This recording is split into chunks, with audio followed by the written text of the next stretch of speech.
Hello दोस्तों, आप सभी का स्वागत है फिर से क्लाइमैक्स री पर। गाइस, आज हम वापस लाइव एक्शन मूवी की तरफ आ चुके हैं एंड इस बार आपके लिए लेके आए हैं हॉरर और मिस्ट्री का कॉम्बिनेशन द बूगी मैन। ये मूवी इस मंथ ही रिलीज हुई है और तो और ये लोगों की तरफ से इस मूवी की रिव्यू काफी पॉजिटिव है। तो अब आपकी बारी है इसे एंजॉय करने की, तो बिना किसी देरी के अब मूवी देखते हैं। मूवी की शुरुआत में हम देखते हैं कि एक बच्ची जो रूम में सो रही थी, अचानक उसके कमरे का दरवाजा खुलता है। आवाज सुनकर वो छोटी बच्ची देखने की कोशिश करती है कि एक डरावनी आवाज उस बच्ची से कहता है कि वो उसका डैड है और बच्ची के पास आकर उसे मार देता है। सीन शिफ्ट होता है और हम मिलते हैं हार्पर फैमिली से, जहां हमारी मुलाकात होती है मिस्टर विल, जो कि एक थेरेपिस्ट थे और कुछ ही दिन पहले वो अपनी वाइफ को एक कार क्रैश में खो दिए थे। मिस्टर विल अपना थेरेपिस्ट का वर्क अपने घर से करते थे एंड वो एक पेशेंट को हैंडल कर रहे थे। दूसरी तरफ सैडी, जो उनकी बड़ी बेटी थी, अपनी मॉम को मिस करते हुए उनके कपड़े पहनकर हाई स्कूल के लिए रेडी हो रही थी। एंड मिस्टर विल की दूसरी बेटी सॉयर, जो डरावना सपना देखकर उठी थी, अपने कमरे में एक लाइट जो बॉल शेप में था उसके थ्रू अपने कमरे को चेक करती है, क्योंकि उसे डर था कि कोई उसे देख रहा है। मीनवाइल मिस्टर विल अपनी दोनों बेटियों को स्कूल छोड़ते हैं और वापस अपने काम में बिजी हो जाते हैं। स्कूल में सैडी की मॉम के बारे में सबको पता चल जाता है, इसलिए वो क्वेश्चन से बचने के लिए गाना सुनते हुए अपना लॉकर खोलती है और अपना सामान वगैरह लेती है कि इतने में उसकी बेस्ट फ्रेंड बेथनी, जो अपने न्यू फ्रेंड्स के साथ रह रही थी, उससे मिलने आती है। सैडी समवेयर उससे बात नहीं करना चाह रही थी कि तभी ग्रुप की एक लड़की सैडी से गलत तरीके से बात करती है। इस पे वहाँ झगड़ा हो जाता है और बेथनी से गुस्सा होकर सैडी वहाँ से चली जाती है एंड ये दिन जैसे तैसे पास हो जाता है। देन दूसरी सुबह विल अपने लास्ट पेशेंट को हैंडल कर रहा था कि अचानक उसके सामने बड़ा अजीब सा आदमी थेरेपी के लिए आता है। विल उससे कहता है कि आज का ऑफिस टाइम खत्म हो चुका है, आप कल अपॉइंटमेंट लेके आइएगा,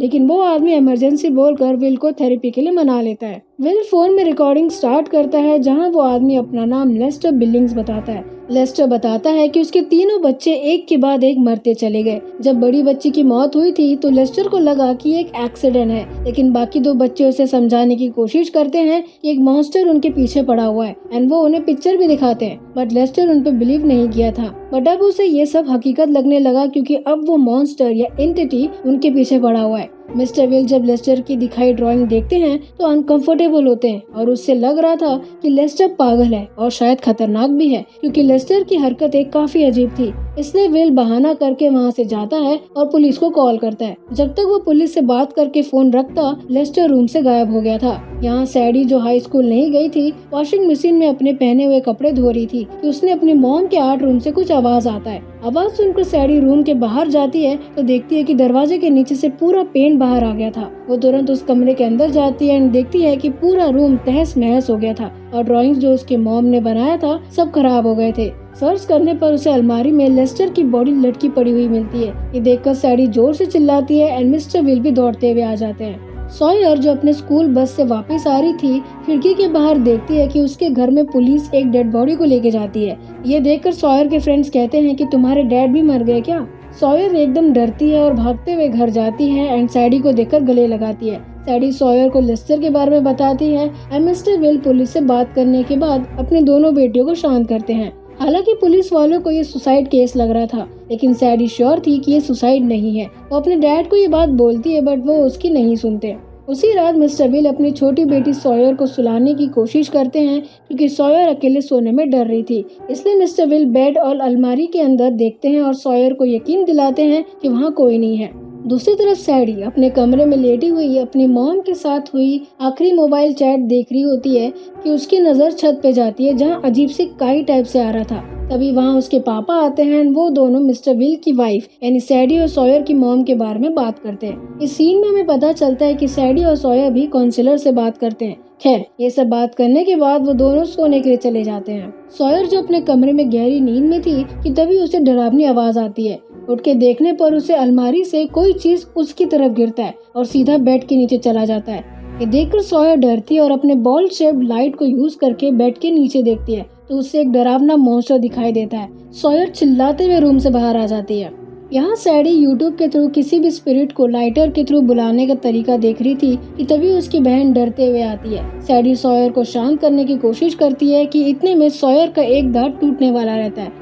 इसलिए सैडी दांत को तोड़ने के लिए थ्रेड का यूज करती है, जिसका एक कोना डोर से बंधा हुआ था। इससे पहले सैडी डोर बंद करती, डोर ऑटोमेटिकली बंद हो जाता है, जिससे सॉयर का दांत टूट जाता है। सॉयर दर्द के मारे रोने लगती है, लेकिन सैडी उसे चुप कराकर उसे अपने साथ सुलाती है। देन हम देखते हैं कि वो टूटा हुआ दांत ऑटोमेटिकली मूव करने लगता है। एनीवे, अगले दिन सैडी और सॉयर अपने काउंसलर डॉक्टर व्हीलर के पास जाते हैं, जहां सॉयर पिछली रात मॉन्स्टर को देखने के बारे में जिक्र करती है। इस पे काउंसलर कहती है कि ये सिर्फ दिमाग का भ्रम है, और ये साबित करने के लिए वो एक छोटा सा टेस्ट करती है, जहां एक टेबल लाइट रखती है जो 1-2 सेकंड में बंद होता रहता है। सैडी सॉयर को गले लगाई हुई थी कि इतने में सॉयर अगेन सैडी के पीछे से उस मॉन्स्टर को देखती है और जोर से चिल्लाती है, जिससे काउंसलर लाइट दोबारा ऑन कर देती है। मिस्टर विल डॉक्टर व्हीलर से अपने दोनों बच्चों के बारे में पूछते हैं और उनको लेके वापस जाने लगते हैं। कार में बैठकर मिस्टर विल अपने बच्चों को सॉरी बोलते हैं क्योंकि उन्होंने लेस्टर को अंदर आने दिया। मीनवाइल सैडी घर आकर लेस्टर के बारे में गूगल में चेक करती है। देन अपने लेस्टर के रिकॉर्डिंग सुनती है जो उसके डैड ने थेरेपी के टाइम रिकॉर्ड किया था, जिसमें ड्राइंग्स का जिक्र था। सैडी ड्राइंग्स खोजती है जहाँ उसे एक अजीब सा मॉन्स्टर का शेप दिखाई देता है और उसके पूरी तरफ अंधेरा छाया हुआ था। दूसरी तरफ सॉयर जो अपने कमरे में सोई हुई थी, उसे महसूस होता है कि सैडी उससे बात करते हुए रूम में आई है, लेकिन देखने पर वहाँ कोई नहीं होता। सॉयर ये चीज समझने की कोशिश कर ही रही थी कि तभी उससे नॉकिंग की आवाज आती है। वो आवाज की तरफ बढ़ते हुए हॉल में आती है कि अगेन उसे एक मॉन्स्टर दिखाई देता है और वो डर कर वहाँ से भाग जाती है। सैडी जो रिकॉर्डिंग सुन रही थी, जिसमें लिस्टर के आखिरी बार चिल्लाने वाली वॉइस भी रिकॉर्ड हो गई थी, जिसकी वजह से सैडी डर जाती है और रिकॉर्डर पानी में गिर जाता है। इसलिए उसे कपड़े से साफ करने के लिए वो किचन में जाती है कि अचानक उसके सामने सॉयर आती है फ्रिज के पीछे से और उसे मारने लगती है, क्योंकि सॉयर को लग रहा था कि सैडी उसे डरा रही है, लेकिन ये सैडी नहीं की थी। वो अपनी डरी हुई बहन को शांत करने की कोशिश करती है कि उसके हाथ से वो ड्राइंग गिर जाता है। सॉयर ड्राइंग देखकर बोलती है कि ये वही मॉन्स्टर है जो उसे दिखाई देता है। अगले दिन सैडी डिसाइड कर लेती है कि वो इसके एंड तक जाएगी, इसलिए वो अपनी फ्रेंड बेथनी की हेल्प से लेस्टर के घर जाती है। बेथनी को बाहर रुकवा कर सैडी उस घर को छान मारती है, लेकिन वहाँ कोई नहीं दिखता, इसलिए वो फ्रिज में अपना नंबर छोड़ देती है। इसी बीच बेथनी सैडी से कनेक्टेड रहती है। घर में कोई न दिखने पर सैडी वापस जाने वाली ही रहती है कि तभी एक आवाज सुनाई देता है। वो उसके पीछे जाती है और ऊपर वाले कमरे में आती है जो पूरा अंधेरा था, प्लस कैमरा भी लगे हुए थे। इतना ही नहीं, सैडी देखती है कि दीवारों में वही काई टाइप से चीजें दिखाई देती है। वो आगे बढ़ती है और देखती है कि पूरे कॉरिडोर अंधेरा रहता है और नीचे कैंडल जले हुए थे। सैडी ये समझने की कोशिश कर ही रही थी कि तभी उसकी मुलाकात रीता से होती है, जो लेस्टर की वाइफ थी। सैडी रीता को ड्राइंग दिखाते हुए पूछती है कि ये क्या चीज है जो उसकी बहन ने देखा था। रीता बोलती है कि ये लेस्टर की वजह से वो मॉन्स्टर उनके पीछे पड़ा है। रीता आगे बोलती है कि ये मॉन्स्टर अंधेरे में रहना पसंद करता है और जब तक वो शिकार नहीं कर लेता वो पीछा नहीं छोड़ता, और मेरे बच्चे उसे बूगी मैन कहते हैं। रीता की ये बात सुनकर सैडी को लग रहा था कि वो पागल है। सैडी के हाव भाव से रीता ये बात समझ जाती है और नीचे पड़े हुए कैंडल जलाते हुए उसे इन बातों पर यकीन करने के लिए बोलती है। इस मॉन्स्टर की खास बात ये थी कि वो अलग आवाज निकाल कर अपने शिकार को फंसाता है। सैडी ये बात समझने की कोशिश कर रही थी कि तभी रीता सैडी को ना हिलने के लिए बोलती है, क्योंकि वो मॉन्स्टर उसके पीछे था। सैडी एकदम डरती है और अचानक रीता सैडी के पीछे गोली मार देती है। सैडी जैसे तैसे वापस बेथनी के पास जाती है और उसे कहती है कि वो औरत पागल है। उसी रात सैडी को एक बुरा सपना आता है कि वो लिस्टर के घर से अपसेट होकर आती है और अपने कमरे की ओर बढ़ती है। इसी बीच सॉयर उस बारे में पूछती है, लेकिन वो उसका कोई जवाब नहीं देती है और वो कमरे के अंदर खुद को बंद करती है। पर तभी वहाँ डोर नॉक होता है। गुस्से में सैडी दरवाजे की तरफ बढ़ती है कि वही मॉन्स्टर उसके गले के अंदर कुछ भेज देता है, और ये सपना देखकर सैडी एकदम डर जाती है और जोर से खांसने लगती है। वो पास ही रखी पानी पीती है कि अगेन उसे कुछ आवाज सुनाई देता है।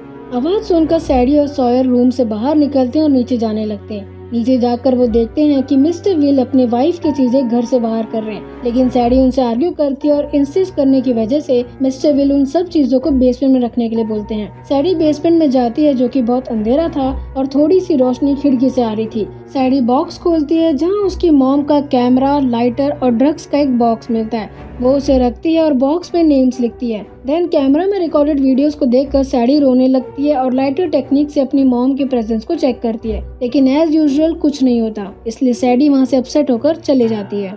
अगली सुबह सैडी स्कूल के वॉशरूम में बैठकर कैमरा के फुटेजेस देख के रो रही थी कि बेथनी उसे गर्ल्स नाइट के लिए बोलती है। इस पे सैडी पहले तो नहीं मानती, लेकिन बेथनी की जिद के चलते वो दूसरे फ्रेंड से मिलती है और उन्हें अपने घर बुलाती है। मिस्टर विल जो सॉयर को खाना खिला रहे थे वो सैडी के लिए खुश थे। इतने में सारे फ्रेंड्स वहाँ आ जाते हैं और वो सब सैडी के कमरे में बैठे थे। सब बोर हो रहे थे, इसलिए एंटरटेनमेंट के लिए सैडी अपनी मॉम का ड्रग्स बॉक्स उठाती है और उसमें रखे एक सिगरेट जलाकर सब बारी बारी से फूकते हैं। जैसे ही सैडी वो फूकती है उससे खांसी होने लगती है। वो तुरंत वॉशरूम में जाती है जहाँ उसके गले से कुछ निकलता है। देखने पर वो शॉक होती है क्योंकि उसके गले से सॉयर का दांत जो थ्रेड से बंधा हुआ था वो बाहर आता है। इसका मतलब जो उसने सपने में देखा था वो सच था। खैर, सैडी अपने आप को नॉर्मल करते हुए बाहर आती है और उसके फ्रेंड सैडी का हालचाल पूछते हैं। इतने में ग्रुप की एक लड़की लेस्टर के सुसाइड वाला कैमरा देखने की बात करती है। ना चाहते हुए सैडी उन सबको अपने मॉम के आर्ट रूम में लेके जाती है। सैडी कुछ देखते हुए अलमारी के अंदर चली जाती है कि एक लड़की मजाक करने के लिए अलमारी का दरवाजा बंद कर देती है। सैडी एकदम डर जाती है और उसका एनकाउंटर उस मॉन्स्टर से होता है।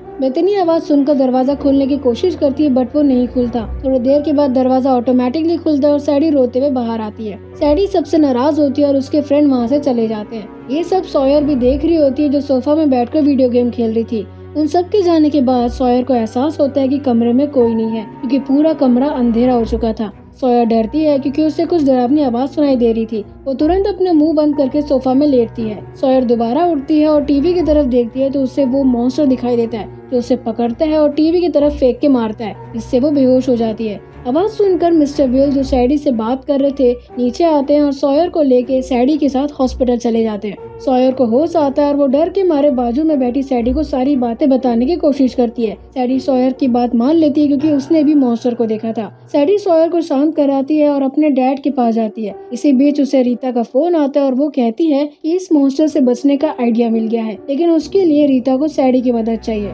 मीनवाइल सैडी मिस्टर विल के पास जाती है जहाँ उसके डैड को लग रहा था कि सॉयर को भी अपनी मॉम की तरह चीजें दिखाई देती है। इसका मतलब वो मेंटली इल है। इस पे सैडी बोलती है कि ये सच नहीं है क्योंकि वो मॉन्स्टर सच में है, पर मिस्टर विल नहीं मानते एंड उन्हें सैडी से ड्रग की खुशबू आती है जिसके वजह से वो ये बात और बिलीव नहीं करते। सैडी के पास अब बस रीता के साथ मिलकर मॉन्स्टर को पकड़ने के अलावा और कोई रास्ता नहीं था, इसलिए वो तुरंत रीता के घर जाती है। घर में अंधेरा था और नीचे कैंडल्स लगे हुए थे। सैडी रीता से सॉयर और उस पे हुए हमले की बात बताती है कि इस पे रीता कहती है कि वो भूखा है। सैडी ये पूछ ही रही थी कि उस मॉन्स्टर को कैसे मारा जा सकता है। इतने में रीता सैडी को बांध के रखती है और कहती है कि तुम्हें कुछ नहीं होने दूंगी एंड उससे यहाँ बुलाने का यही तरीका है। सब कुछ इतना जल्दी हुआ कि सैडी कुछ नहीं कर पाए। रीता सारे कैंडल्स बुझाती है ताकि वो मॉन्स्टर आए। सरप्राइजिंगली वो मॉन्स्टर आता है एंड रीता उसे गोली मारती है, जिसके चलते वो मॉन्स्टर जख्मी हो जाता है और रीता पे हमला करने लगता है। जैसे तैसे सैडी अपने आप को छुड़ाती है और वहाँ से भाग आती है। वो अपने घर की ओर जा ही रही होती है कि उसे अपने डैड का फोन आता है जो उसे कहते हैं कि वो घर आ गए हैं। सैडी उनसे रिक्वेस्ट करती है कि वो घर से बाहर निकलकर भीड़ वाली जगह में जाए,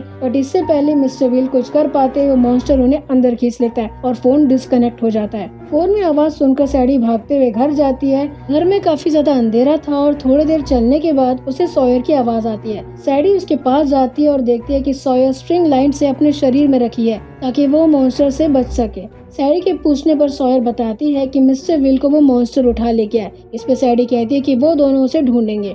देन हम देखते हैं कि सॉयर और सैडी अपने हाथ में डंडा और स्प्रे रखते हुए आगे बढ़ते हैं कि तभी वो क्रिएचर उन पे हमला करता है। सॉयर दूसरी तरफ गिर जाती है एंड वो मॉन्स्टर सैडी के ऊपर हमला करता है और अपने मुंह से स्ट्रिंग टाइप से निकालता है और सैडी को खाने की कोशिश करता है। सैडी धीरे धीरे बेहोश हो रही थी कि पीछे से मिस्टर विल उस मॉन्स्टर पर हमला करते हैं, जिससे वो मॉन्स्टर वहाँ से चला जाता है। तीनों उससे बचने के लिए भागते हैं, लेकिन मिस्टर विल के पैर में चोट लग गई थी। इससे पहले वो कुछ करते मॉन्स्टर उन्हें मारने के लिए पास आ रहा होता है। सैडी अपने मॉम का लाइटर जलाती है कि शॉकिंगली वो लाइटर का फ्लेम लेफ्ट की डायरेक्शन में पॉइंट करता है। ये देखकर सैडी खुश होकर अपनी मॉम का नाम लेती है क्योंकि ये स्पिरिट होने का सिग्नल था। बिना वक्त गवाए सैडी सॉयर से स्प्रे लेकर और लाइटर मॉन्स्टर के सामने रखती है और 2-3 बार स्प्रे करती है, जिससे वो मॉन्स्टर जलने लगता है। मॉन्स्टर के साथ घर के दीवारों में जो भी काई थी वो भी जलने लगती है और इस तरह वो मॉन्स्टर मर जाता है और सब नॉर्मल हो जाते हैं। फिल्म के एंड में हम देखते हैं कि हापर फैमिली का ग्रुप सेशन होता है डॉक्टर विलर के साथ, जो उनसे कहती है कि अब उन्हें मूव ऑन करना चाहिए। सेशन खत्म होने के बाद वो जाने लगते हैं कि अचानक सैडी को डॉक्टर विलर का बुलावा आता है। वो वापस जाती है लेकिन वहाँ कोई नहीं होता कि तब उसकी नजर क्लोजेट के डोर पे जाती है जो ओपन था। सैडी उस क्लोजेट को देखकर अजीब फील करती ही है। इतने में डॉक्टर विलर आती है और उससे पूछती है कि उसे क्या चाहिए। सैडी उन्हें देखती है और क्लोजेट का डोर बंद करती है और इसी के साथ हमारी मूवी यहीं खत्म होती है। सो गाइस, ये थी हमारी आज की मूवी। आई होप आपको एक्सप्लेनेशन अच्छा लगा होगा, और अगर अच्छा लगा है तो मेक श्योर कि आप इसे लाइक करें, शेयर करें अपने फैमिली फ्रेंड्स को, सब्सक्राइब करें और कमेंट करना मत भूलिएगा। मिलते हैं नेक्स्ट वीडियो में, तब तक के लिए गुड डे।